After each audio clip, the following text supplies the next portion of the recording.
जय हिंद दोस्तों, स्वागत है आप सभी का आज के सेशन में। जैसे कि दोस्तों अपन ने पिछले सेशन में समझा था संविधान में मूल अधिकारों की चर्चा की थी।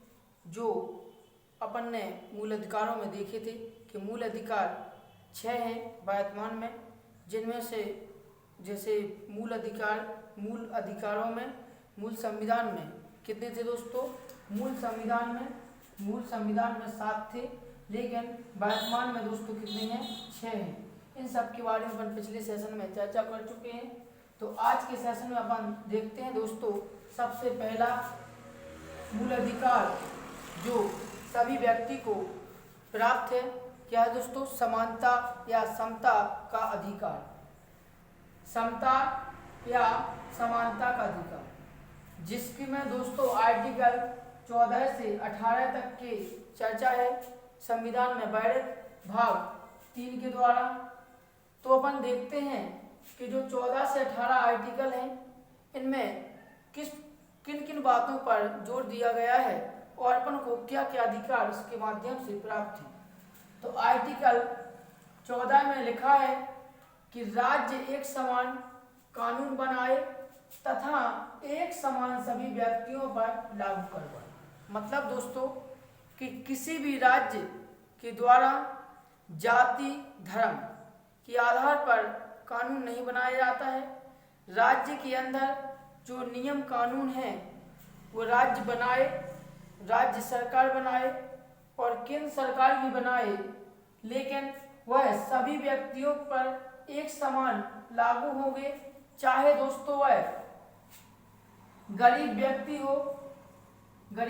हो या वह अमीर व्यक्ति हो, या दोस्तों वह पुलिस वाले हो या फिर अन्य सरकारी नौकर हो, ठीक है ना, अन्य सरकारी नौकर हो। इन सभी लोगों पर, जैसे कि गरीब में सबसे गरीब तो किसको कह सकते हैं? अमीरों में अमीर जैसे कि अंबानी अडानी, इन सब में देखेंगे अंबानी अडानी में। तो जैसे कि किसी व्यक्ति ने किसी मान के चलो 2 व्यक्ति लेते हैं, एक ए है एक बी है। ए व्यक्ति बी व्यक्ति की चोरी करता है या इस पर दोस्तों चोरी करता है या इसके ऊपर लाठीचार्ज करता है या इसका अपहरण करता है, तो वही नियम वही कानून लगेगा जो गरीब पे लगता है, वही दोस्तों अमीर पर लगेगा, वही पुलिस वालों पर, वही नौकरों पर। यानी सब पर एक समान अधिकार हो, एक समान कानून बनाए और सभी व्यक्तियों पर एक समान ही लागू होते हैं। जब वह दोस्तों अपने नियमों का उल्लंघन करे, जैसे सरकारी नौकर हैं, उनके भी हाथ पांव बंधे हुए होते हैं, किसके माध्यम से? तो नियमों के माध्यम से। जो नियम कहाँ से प्रोवाइड होते हैं? तो यदि प्राइवेट संस्था है तो संस्था के द्वारा, यदि सरकार है तो सरकारी संस्थाओं के आधार पर। तो ये तो है दोस्तों कि एक समान कानून बनाए तथा एक समान सभी व्यक्तियों पर लागू करवाए। दूसरा आर्टिकल 15 क्या कहता है? आर्टिकल 15 कहता है दोस्तों कि आर्टिकल 15 कहता है कि धर्म जाति, जैसे धर्म हो और जाति, जैसे धर्म और जाति में क्या है? तो धर्म जाति में जैसे धर्मों में एक जैन धर्म है, हिंदू धर्म है और मुस्लिम धर्म है। इन्हीं धर्मों को अधिकतर सामान्य भाषा में व्यक्ति अधिकतर जानते हैं। और जात में देखें तो जात में जैसे कि यादव हुए या फिर ब्राह्मण हुए या फिर कुशवाहा हुए और तमाम प्रकार की जातियां के अंतर्गत नस्ल का मतलब है दोस्तों काला गोरा, नस्ल का मतलब काला गोरा। मूल वंश का मतलब कोई बड़े घर में पैदा हुआ और कोई गरीब घर में पैदा हुआ। जैसे लिंग का मतलब दोस्तों महिला पुरुष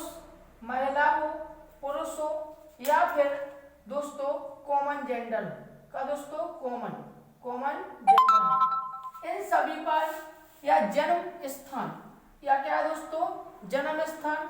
जन्म स्थान का मतलब हुआ कि कोई व्यक्ति जम्मू में पैदा हुआ, कहाँ पर, जम्मू में, और या फिर कोई व्यक्ति दिल्ली में पैदा हुआ, या कोई मध्य प्रदेश में, या फिर उड़ीसा में, या बिहार में। इन सब के आधार पर किसी व्यक्ति के साथ कोई भेदभाव नहीं किया जाएगा, ये कहता है कौन, आर्टिकल 15। यदि इन सब के आधार पर किसी व्यक्ति के ऊपर दोस्तों क्या होता है, इन सभी किसी व्यक्ति के ऊपर इन सब के आधार पर कोई अपराध होता है या भेदभाव होता है, तो वह व्यक्ति आर्टिकल 15 के तहत अपने उच्च न्यायालय यानी हाई कोर्ट या सुप्रीम कोर्ट में जा सकता है और अपील कर सकता है कि माननीय जज महोदय जी, मेरे आर्टिकल 15 का उल्लंघन हुआ है। किस प्रकार हुआ है वह अपने अध्यादेश में जारी करके उनको सूचित कर सकता है। तो ये सब वर्णन लिखा हुआ है दोस्तों इसमें आर्टिकल 15। आर्टिकल 16 क्या कहता है, तो आर्टिकल 16 कहता है लोक नियोजन के विषय में। लोक नियोजन का मतलब दोस्तों लोक कल्याण, लोक कल्याण, लोक कल्याण या आर्थिक सहायता, या आर्थिक सहायता, लोक कल्याण या आर्थिक सहायता के अंतर्गत क्या दोस्तों आर्टिकल 16 है। जैसे कि लोक नियोजन में सरकार एसटी है में अनुसूचित जाति, एसटी में अनुसूचित जनजाति, और एससी में अनुसूचित जाति, और एसटी अनुसूचित जनजाति, और एसटी में क्या है अनुसूचित जाति, और ओबीसी पिछड़ा वर्ग। इसके बाद दोस्तों 3 नाम तो आप देखते होंगे और समझते होंगे, लेकिन जो चौथा मैंने लिखा है ईडब्ल्यूएस, ये अधिकांश बच्चों को पता ना हो, तो इनका मतलब है दोस्तों इसके साथ में एक और शब्द कैटेगरी आती है जनरल। कौन सी दोस्तों, जनरल। जनरल को भी सब समझते हैं। जनरल में उन ऊंची जातों को रखा जाता है जिनके के पास दोस्तों पहले से कैसी हैं, भी डेवलप है, विकसित हैं, उनको जनरल कैटेगरी में रखा जाता है। एसटी में आदिवासी क्षेत्रों को, सबसे पिछड़े लोग जंगलों में निवास करते हैं। एससी में उन लोगों को जो जैसे कि पिछड़ा अनुसूचित जनजाति में आते हैं, उनको जैसे अनुसूचित एससी में रखा जाता है। ओबीसी, ओबीसी में पिछड़ा वर्ग जो किससे दोस्तों पिछड़े हुए हैं।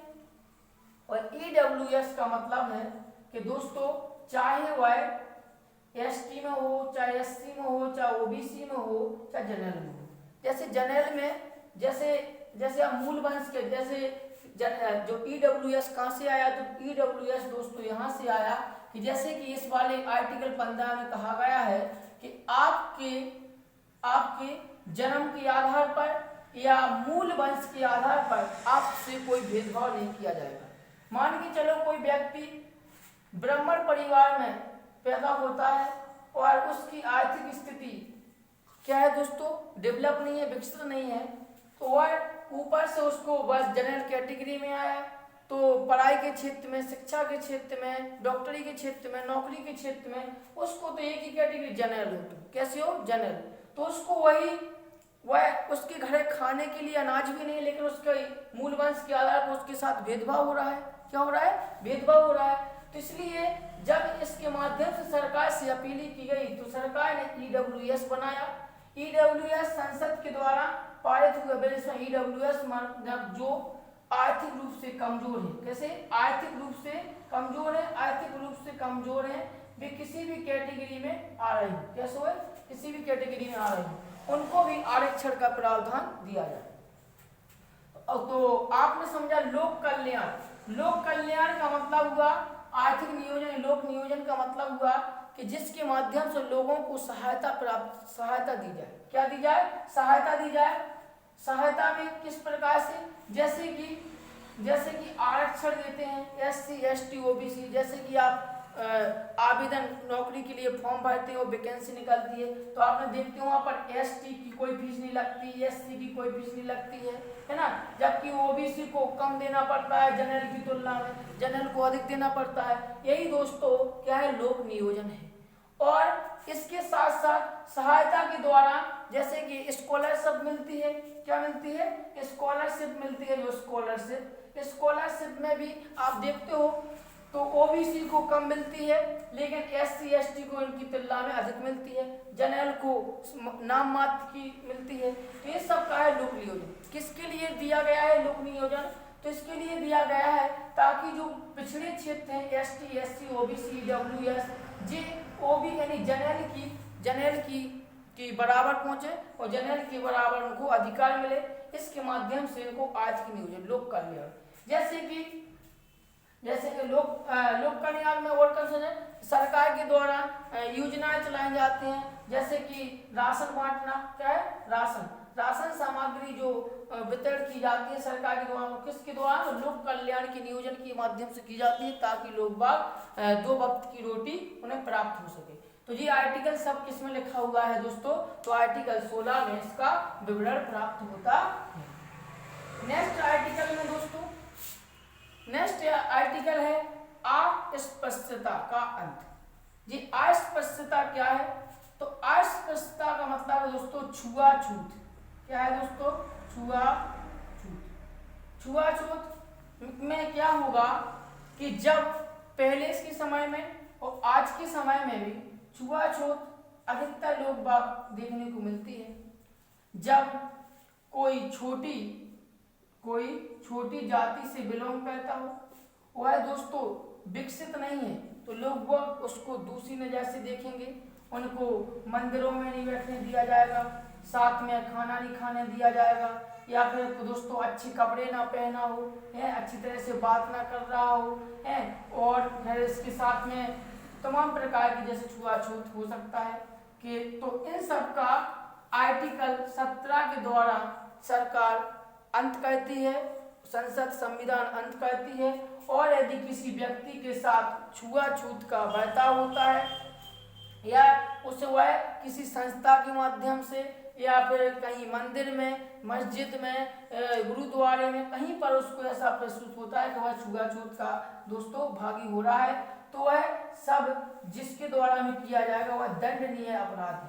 कैसा है दोस्तों, दंडनीय अपराध है। कैसा है, दंडनीय।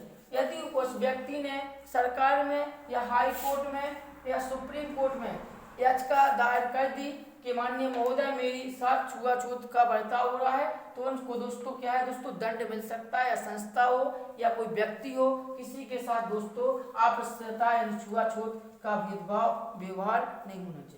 ये दोस्तों आर्टिकल कहाँ पर लिखा है, 17 में लिखा हुआ है। नेक्स्ट है दोस्तों आर्टिकल 18। आर्टिकल 18 क्या करता है, तो आर्टिकल 18 कहता है कि उपाधियों का अंत। क्या कहता है आर्टिकल, उपाधियों का अंत। जैसे अंग्रेजों के द्वारा, किसके द्वारा, अंग्रेजों के द्वारा दी गई उपाधियां, जैसे कौन सी उपाधियां, जमींदार। क्या है, जमींदार के बाद राजा, ठीक है ना, राजा, और क्या कहते हैं, जैसे कि जमींदार है, राजा है, और भी कई प्रकार की जो उपाधियां हैं जो पहले से अंग्रेजी शासकों के द्वारा दी गई थी। जैसे ही 26 जनवरी 1950 को अपना संविधान जब लागू होता है, उसी समय संविधान में वर्णित कर दिया जाता है कि जो सरकार अंग्रेजी शासकों के द्वारा जिन व्यक्तियों को उपाधियां दी गई हैं उन सब का आज से अंत होता है। क्या होता है, अंत होता है।